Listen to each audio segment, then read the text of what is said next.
बच्चों नमस्कार, शिवाजी की पाठशाला में आपका स्वागत है। बच्चों, हम कक्षा 7 की विज्ञान का चैप्टर पौधों में पोषण कर रहे थे, जिसमें मैंने आपको प्रकाश संश्लेषण की क्रिया के बारे में बताया था और स्वपोषी पौधों के बारे में बताया था कि स्वपोषी पौधे कौन से पौधे होते हैं। वो सभी पौधे जो प्रकाश संश्लेषण की क्रिया के द्वारा अपने भोजन का निर्माण करते हैं। हरे पौधे, उनको हम स्वपोषी पौधे कहते हैं। लेकिन आज हम बात करेंगे ऐसे पौधों की जो अब प्रकाश संश्लेषण की क्रिया के द्वारा यानी फोटोसिंथेसिस के द्वारा अपने भोजन का निर्माण नहीं करते और वो दूसरों पर अपने भोजन के लिए निर्भर रहते हैं, यानी कि खुद भोजन ना बनाकर दूसरों पर भोजन के लिए निर्भर रहते हैं। ऐसे पौधों को हम परपोषी पौधे कहते हैं। चलिए शुरुआत करते हैं और आपको समझाते हैं। क्या देखिए, यहाँ पर बहुत सारे आपको चित्र दिखाई दे रहे हैं और कुछ चित्र मैंने डाउनलोड किए हैं, वो भी बच्चों में आपको दिखाऊंगा। क्या आप जानते हैं हमारे चारों ओर कुछ ऐसे पौधे भी पाए जाते हैं जो अपना भोजन यानी कि जो अपना भोजन खुद तैयार नहीं करते, यानी अपने भोजन के लिए दूसरे पौधों पर निर्भर या अपना भोजन स्वयं नहीं बनाते, यानी दूसरे पौधों पर निर्भर रहते हैं और अपना भोजन स्वयं नहीं बनाते हैं। ऐसे पौधों को हम परपोषी पौधे कहते हैं, यानी कि ऐसे पौधे जो दूसरों के ऊपर निर्भर रहते हैं वो क्या कहलाते हैं? परपोषी पौधे। अब देखिए, इसमें परपोषी पौधों में कौन कौन से प्रकार के पौधे आएंगे, ये हम ज़रा देखते हैं। एक होता है मृतोपजीवी। मृतोपजीवी मतलब मृत जीवों के ऊपर अपना वास करने वाले। जो जीव मर जाते हैं या सड़गल जाती हैं जो चीज़ें, उनके ऊपर ये जो क्या होते हैं, ये पनप जाते हैं, यानी उसके ऊपर ये अपने आप को क्या कर लेते हैं, अपने आप को अपना जो है जीवन जो है उसके ऊपर ये इनका जीवन निर्भर करता है, यानी कि उसके ऊपर ये पनपने लगते हैं। अब देखिए, मृतोपजीवी की बात की जाए, क्या आपने बरसात के दिनों में सड़े गले पदार्थों पर अथवा पुरानी लकड़ी के ऊपर छतरी नुमा आकृति को उगे हुए देखा है? छतरी नुमा आकृति आपने देखा होगा। सड़े गले पदार्थ होते हैं, जगह जगह पड़े रहते हैं, है ना, सड़गल जाते हैं। बरसात के दिनों में खासकर ऐसा होता है। या लकड़ी के ऊपर क्या होता है, छतरी नुमा इस तरीके से आपने देखा होगा, इस तरीके से जो है निकल आता है छतरी नुमा, है ना, उगाते हैं ऊपर। ठीक है, ये किस रंग के होते हैं? ये सफ़ेद या हल्के भूरे रंग के कवक होते हैं। इनको बोलते हैं कवक। बच्चों क्या बोलते हैं इनको? कवक बोला जाता है, कवक। देखिए, कवच और कवक, इसको ध्यान रखना है। ये एक तरीके छतरी के नुमा, छतरी जो होती है हमारी, वो क्या करती है, वो कवच का काम करती है, हमें धूप से बचाती है, इसीलिए इसको कवक भी बोलते हैं। ठीक है,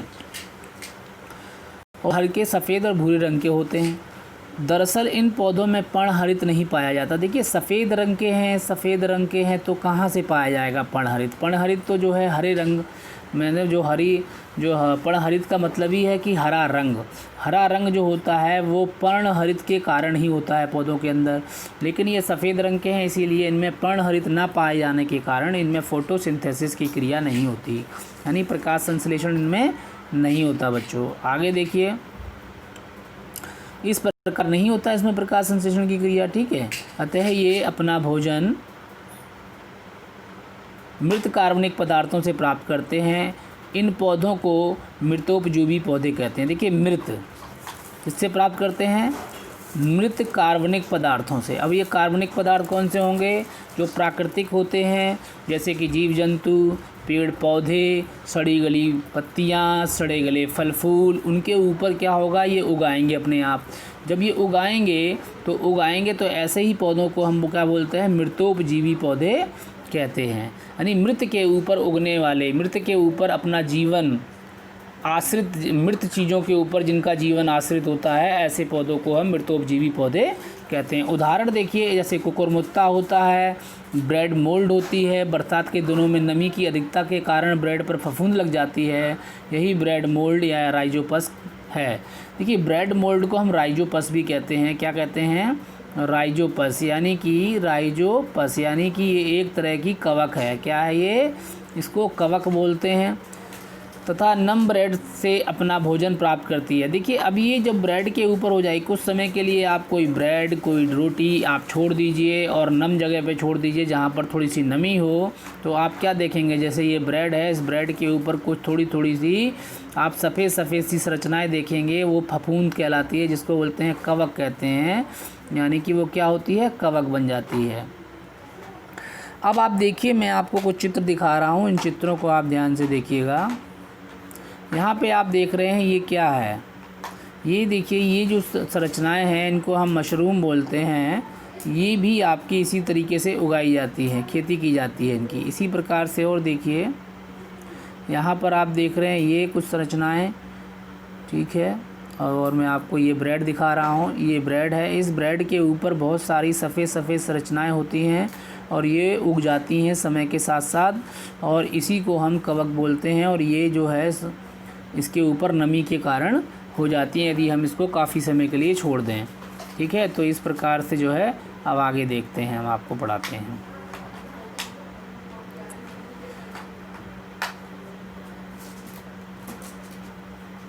हाँ, आगे देखिए बच्चों, कुछ और भी जानें। कोकुरमुत्ता और मशरूम में प्रोटीन प्रचुर मात्रा में पाया जाता है। देखिए, कोकुरमुत्ता बोलिए या मशरूम बोलिए, मैंने अभी आपको दिखाया था। इस कारण कृत्रिम रूप से इन्हें उगाया भी जाता है। यह बाज़ार में आसानी से उपलब्ध और लोग उसे बड़े चाव से सब्जी के रूप में खाते हैं। कहने का मतलब मशरूम को हम बड़े चाव से खाते हैं और इसी को कोकुरमुत्ता भी कहा जाता है। तो ये थे हमारे ऐसे पौधे जिसको बोलते हैं मृतजोबी पौधे, जो कि किसके ऊपर निर्भर रहते हैं, ये हमारे मृत चीज़ों के ऊपर निर्भर रहते हैं और इन्हीं के ऊपर अपना जीवन इनका आश्रित होता है और इन्हीं से ये अपना पोषण ग्रहण करते हैं, ठीक है। और ज़्यादातर बरसात के दिनों में ये हमें देखने को मिलेंगे, ठीक है। लकड़ी के ऊपर मिल जाते हैं और जहाँ कहीं भी सड़े गले स्थान पर ये मिलते हैं। अब देखिए, एक होते हैं परजीवी। परजीवी क्या होते हैं, इनको ज़रा समझना है हमें। हमने अभी तक ऐसे पौधों की बात की थी जो पौधे जो है मृतोपजीवी होते हैं, यानी मृत जीवों के ऊपर, मृत सड़े गले पदार्थों के ऊपर उगने वाले होते हैं। अब होते हैं परजीवी। देखिए, परजीवी का मतलब ऐसे जीव जो दूसरों के ऊपर आश्रित रहते हैं, यानी कि जीव, यहाँ पे नाम ही आ गया परजीव, ठीक है। जहाँ पे परपोषी परजीव आ जाए, समझ लीजिए वो खुद अपना भोजन तैयार नहीं कर रहे हैं। अक्सर आपने सड़क के किनारे लगे हुए वृक्षों के तनों एवं शाखाओं में पीले रंग की संरचनाएं देखी होंगी लिपटी हुई, ठीक है। कई बार तो यह पूरे वृक्ष पर छा जाती हैं, इन्हें अमरबेल कहते हैं। देखिए, अमरबेल जो होती है वो पीले रंग की होती है। एक वृक्ष है, मान लीजिए ये वृक्ष लगा हुआ है आपका, और ये वृक्ष जो है, इस वृक्ष में बहुत सारी पीले रंग की बहुत सारी पीले रंग की इस तरीके से लटकी रहती हैं, ठीक है, शाखाओं में इनके पीले रंग की बहुत सारी संरचनाएं लटकी रहती हैं इस तरह से, और ये इसी पेड़ पे रहती हैं, ठीक है। और इस पेड़ को नष्ट कर देती हैं पूरी तरीके से। इसकी जो पत्तियां होती हैं इस तरीके से, इसमें बहुत सारी पत्तियां हैं, पेड़ है ये पूरा हमारा हरा हरा, और इसी के ऊपर ये लटकी रहती हैं। तो इनको कहते क्या है, इनको बच्चों कहते हैं अमरवेल। क्या कहते हैं इनको, अमरवेल। ये अमर हो जाती हैं, लेकिन ये जिस पेड़ के ऊपर रहती हैं उससे पोषण ग्रहण करती हैं, ठीक है। इसीलिए इनको परजीवी कहा जाता है, क्योंकि अपना तो ये जो कुछ बना नहीं रही हैं, ये तो सिर्फ पेड़ के ऊपर हैं, और पेड़ के ऊपर हैं तो पेड़ से ही अपना सारा का सारा भोजन प्राप्त कर रही हैं, इसीलिए इनको अमरवेल भी कहा जाता है, ठीक है। आगे देखिए,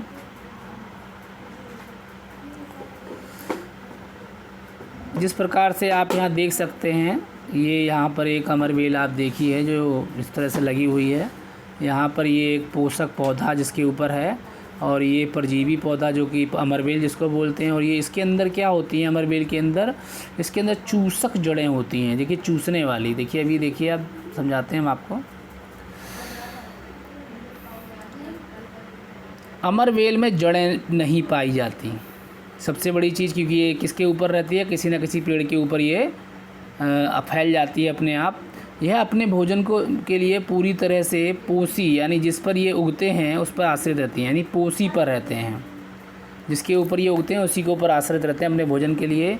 इनमें चूसकांग पाए जाते हैं, किसमें, अमरवेल में। अमरवेल में क्या पाए जाते हैं, चूसकांग, यानी ऐसे अंग जो चूसने का कार्य करते हैं, किसको, पोषण को, यानी कि भोजन को, किससे, उसी पेड़ से जिसके ऊपर ये उगती हैं, जिनकी सहायता से पोषी से ही भोजन तथा जल को प्राप्त करते हैं। देखिए, भोजन भी ज़रूरत है, जल की भी ज़रूरत है, ऐसे पौधे पूर्ण परजीवी कहलाते हैं, जो कि पूरी तरीके से, पूर्ण का मतलब पूरी तरीके से जो किस पे निर्भर रहते हैं, दूसरे पौधों पे निर्भर रहते हैं। कुछ ऐसे भी परजीवी हैं जो पर्णहरित की उपस्थिति के कारण भोजन का निर्माण तो करते हैं, लेकिन जल तथा खनिज लवण के लिए पोषी पर निर्भर रहते हैं। देखिए, इनमें तो अमरवेल में तो हमारा पर्णहरित पाया नहीं जाता, क्लोरोफिल पाया नहीं जाता, इसलिए ये प्रकाश संश्लेषण की क्रिया करता नहीं है, भोजन को निर्माण नहीं करता।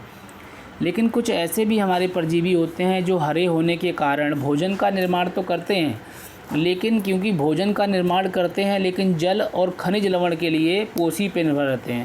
यानी कि चूँकि ये पौधे हरे होने के कारण अपना भोजन स्वयं बनाते हैं, इसलिए इन्हें आंशिक परजीवी कहते हैं।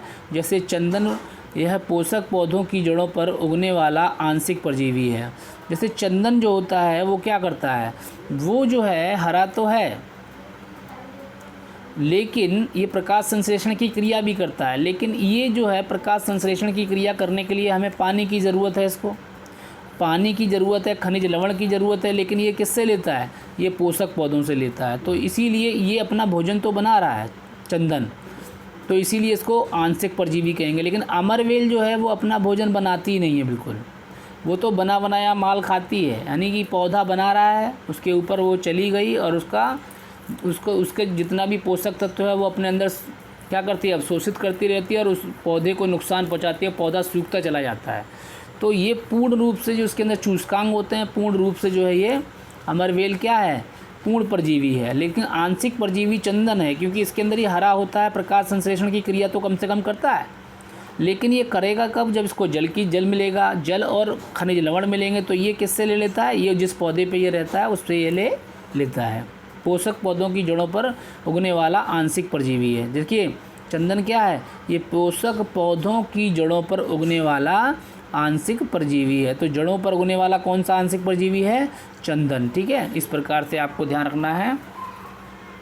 आगे देखिए, तो आंशिक परजीवी का यदि उदाहरण पूछा जाए तो चंदन, और पूर्ण परजीवी का उदाहरण पूछा जाए तो अमरवेल। आइए अब कुछ ऐसे पौधों की चर्चा करें जो साथ साथ इस प्रकार रहते हैं जिससे दोनों को लाभ पहुँचे। देखिए कुछ पौधे ऐसे होते हैं जो साथ साथ रहते हैं, यानी कि एक दूसरे की मदद करते हैं और मदद करने के साथ एक दूसरे का सहारा बनकर काम करते हैं। तो पौधों का एक दूसरे के साथ ऐसा संबंध सहजीवन कहलाता है। जैसे कि मान लीजिए हम ही एक दूसरे के साथ संबंध सही से एक दूसरे के साथ मिलजुल कर रहते हैं और एक दूसरे को सहयोग करते हैं। कोई खाना बना रहा है तो कोई पानी लेके आ रहा है ना, कोई भोजन इकट्ठा कर रहा है। तो हम अपने परिवार में जो रहते हैं कैसे रहते हैं, हम जो एक दूसरे के साथ सहायता करते हैं, यानी सहायता करके जो जीवन जिया जाता है वो कहलाता है सहजीवन। तो सह से होता है सहायता और जीवन, ऐसा जीवन जो कि सहायता, एक दूसरे की सहायता करके जिया जाता है। तो परिवार में जब रहते हैं तो हम सहजीवन का एक बहुत अच्छा उदाहरण है ये। इसी प्रकार से जो जीव होते हैं वो भी सहजीवन का उदाहरण है, वो भी सहजीवन कहलाता है कि वो एक दूसरे के साथ संबंध बनाकर रहते हैं, एक दूसरे की मदद करते हैं। तो अब देखते हैं, तो ये क्या है, सहजीवन एक संबंध है, मनुष्य के बीच में हो सकता है, जानवरों के बीच में हो सकता है और ये पौधों के बीच में भी हो सकता है। लेकिन यहाँ हम पौधों की बात कर रहे हैं, पौधों के पोषण की बात कर रहे हैं, तो इसलिए हम पौधों की ही बात करेंगे। ऐसे पौधे जो सहजीवी पौधे होते हैं, क्या आपने दाल मटर के पौधों की जड़ों को देखा है? देखिए दाल और मटर दोनों के पौधों की जड़ों को ध्यान से देखें। यदि आप ध्यान से देखेंगे, कभी इनको उखाड़िएगा तो इन पौधों की जड़ों में गांठें पाई जाती हैं। यदि आप मटर के पौधे की जड़ें देखें, चाहे आप जो है आपका जो है क्या नाम है दाल के पौधे की जड़ें देखें, तो इनकी जो जड़ें होती हैं, इन जड़ों के अंदर क्या पाया जाता है, इन जड़ों के अंदर जो है, इन जड़ों के अंदर ऐसे गांठें पाई जाती हैं। पौधों की जड़ों के अंदर क्या पाई जाती हैं, देखिए ये इस तरह की गांठें पाई जाती हैं जड़ों के अंदर।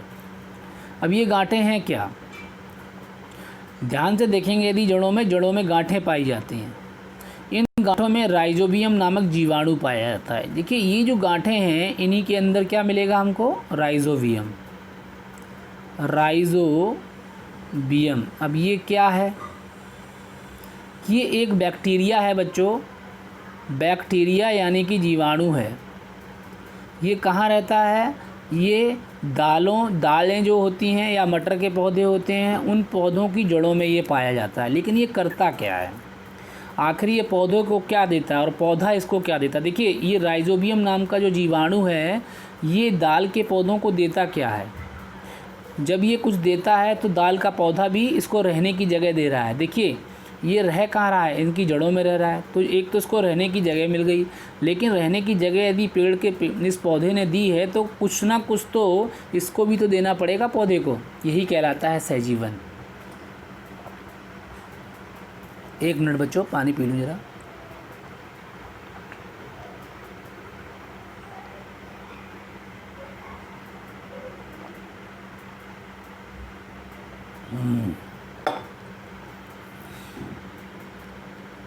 हाँ तो बच्चों देखिए, तो मैंने आपको जैसे बताया यहाँ पे सहजीवन कहलाता है। क्या कहलाता है? तो जो राइजोबियम नाम का जीवाणु है यहाँ पर अब आप देख सकते हैं, मैं आपको एक यहाँ पे दिखा देता हूँ। ये एक मिनट थोड़ा सा छोटा कर लेते हैं इसको। ये हो गया छोटा। ये देखिए ये जड़ें हैं, यहाँ पर ये आप गांठें देख रहे हैं बहुत सारी ये बनी हुई हैं, ये सब गांठें बनी हुई हैं यहाँ पे, ठीक है। ये मुख्य एक जड़ है जो नीचे तक जाती है, इसमें बहुत सारी शाखान्वित जड़ें होती हैं पतली पतली सी, और जीवाणुमय ग्रंथियाँ जिसको हम बोलते हैं ये, और इन्हीं ग्रंथियों के अंदर इन्हीं छोटी छोटी जो गांठें होती हैं, इन्हीं गांठों के अंदर, इन्हें गांठें बोलते हैं, इनके अंदर जीवाणु पाया जाता है और इस जीवाणु का नाम है राइजोबियम जीवाणु। कौन सा जीवाणु है? राइजोबियम। अब देखिए ये करेगा क्या है, इसको ध्यान रखना है आपने, वेरी वेरी इंपॉर्टेंट है। ये करेगा क्या? जो राइजोबियम होता है ये जीवाणु करता क्या है, ये वायुमंडल की नाइट्रोजन को घुलनशील नाइट्रेट्स में बदल देता है, जो जड़ों के माध्यम से अवशोषित होकर पौधों के अंदर जाती है। अब देखिए यहाँ पे बहुत ही इम्पोर्टेंट चीज़ है नाइट्रोजन। नाइट्रोजन एक बच्चों गैस है जो कि हमारे वायुमंडल में 78% है, लेकिन पौधे इसका इस्तेमाल नहीं कर सकते डायरेक्टली, और इसका इस्तेमाल प्रोटीन बनाने के लिए किया जाता है। प्रोटीन में क्या होता है? नाइट्रोजन होता है।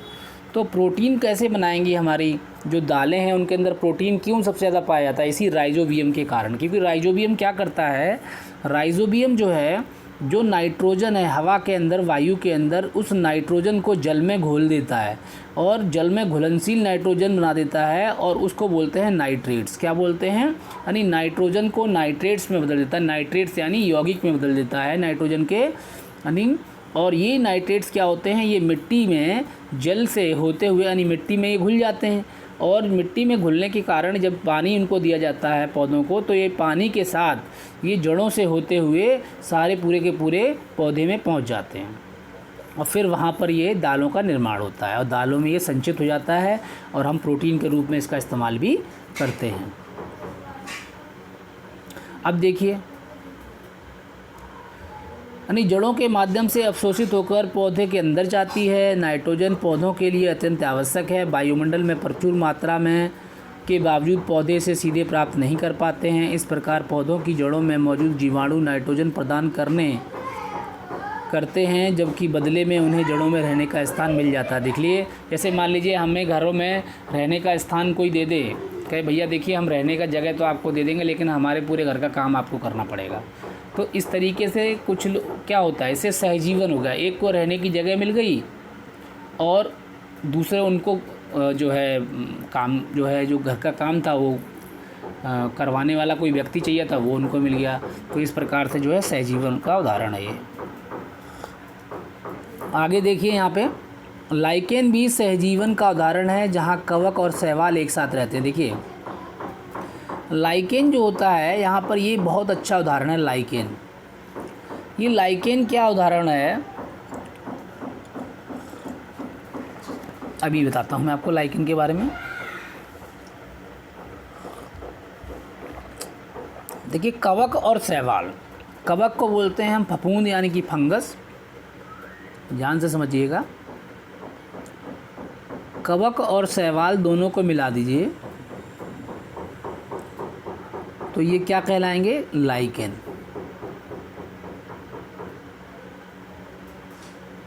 ये क्या कहलाएंगे? एक मिनट, ओफो, एक मिनट, दोबारा से लिख देता हूँ। देखिए लाइकेन, कवक और शैवाल, ठीक है, इन दोनों को मैंने मिलाया, ये इनको लाइकेन कहा गया। अब ये इसका उदाहरण है, लेकिन कवक को हम फफूंद भी बोलते हैं, फंगस भी बोलते हैं, ठीक है, और शैवाल को हम लोग क्या बोलते हैं, शैवाल को हम लोग एल्गी बोलते हैं। क्या बोलते हैं? एल्गी, अलग, ठीक है, इंग्लिश में बोलते हैं एल्गी।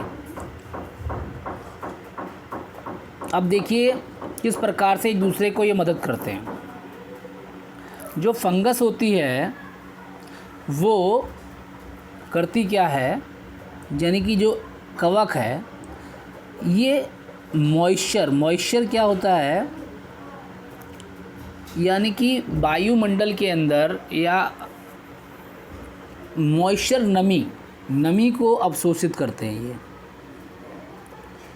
नमी को अवशोषित करने का काम करते हैं, ठीक है, नमी को क्या करते हैं? अवशोषित करते हैं। कौन? कवक। कवक जो होते हैं वो नमी को अवशोषित करते हैं, ठीक है। और उसके बाद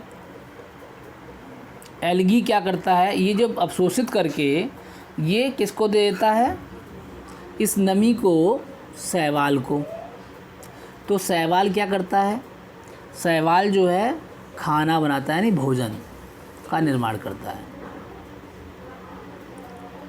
यानी कि यहाँ पर बिल्कुल उसी तरह से हो गया कि देखिए कवक जो है पानी ला के दे रहा है, क्योंकि खाना बनाने के लिए पानी की आवश्यकता होती है बच्चों। तो ये क्या कर रहा है, पानी भर के ला के शैवाल को दे रहा है, और शैवाल खाना बना रहा है। भैया ये खाना बना रहा है, ये ला के दे रहा है। तो इस प्रकार से इन दोनों का खाना पीना चल रहा है कि नहीं चल रहा। ये सहजीवन का उदाहरण है। तो कवक जो है यहाँ पे नमी का अवशोषण करके शैवाल को प्राप्त करवाते हैं, शैवाल को देते हैं, और वहाँ शैवाल जो है भोजन को बनाते हैं। इस प्रकार से जो है ये भी एक सहजीवन का उदाहरण है, ठीक है। आगे पढ़ते हैं बच्चों। क्या आपने ऐसे पौधों को देखा या सुना है जो कीटों को खाते हैं? हाँ, हमारी प्रकृति में कुछ ऐसे पौधे भी पाए जाते हैं जो कीटों को पचा जाते हैं। यह आश्चर्यजनक नहीं है। ये पौधे ऐसा क्यों करते हैं? क्या इनमें पर्णहरित पाया जाता है? इनमें पर्णहरित होता है जिस कारण से ये अंदर भोजन स्वयं बनाते हैं, और इस प्रकार के पौधे उन स्थानों पे पाए जाते हैं। कहाँ पे पाए जाते हैं? देखिए, जहाँ की भूमि में नाइट्रोजन की कमी होती है। अपनी नाइट्रोजन की कमी को पूरा करने के लिए पौधे कीटों का भक्षण करते हैं। इन्हें कीटभक्षी पौधे कहते हैं। ये पौधे कीटों को कैसे पकड़ते हैं?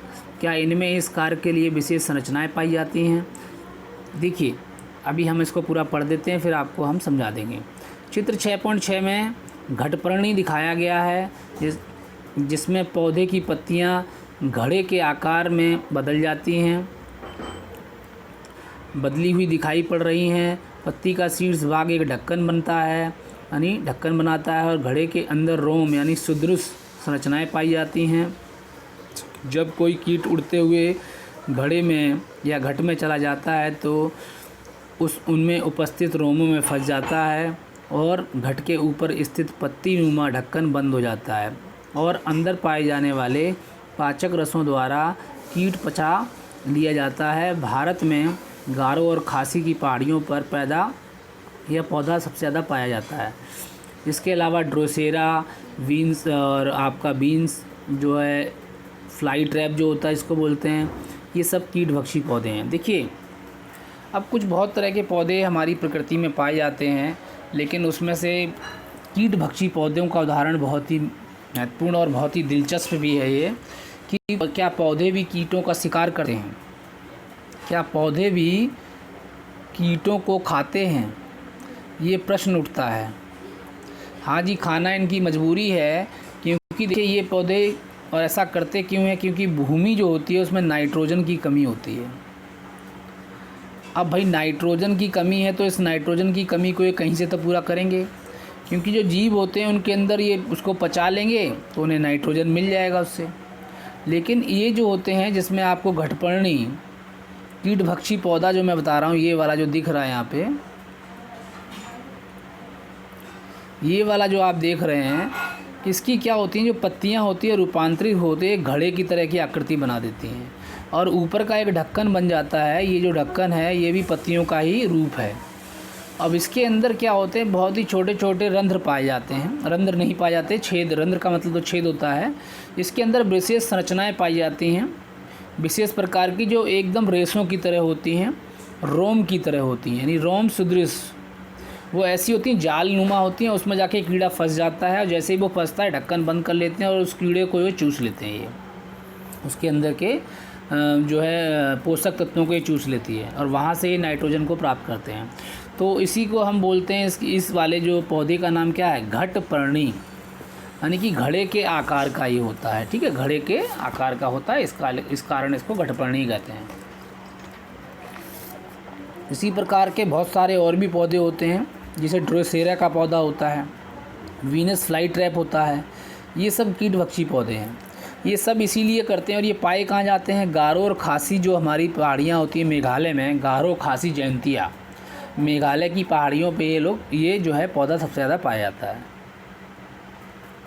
मैं कुछ चित्र आपको दिखाने वाला हूँ, उनको देखिए आप और समझिए। ये तो मैंने आपको बता दिया, ये मशरूम है। एक मिनट बच्चों, ये मशरूम है। ये क्या है, मशरूम। और मशरूम क्या होता है,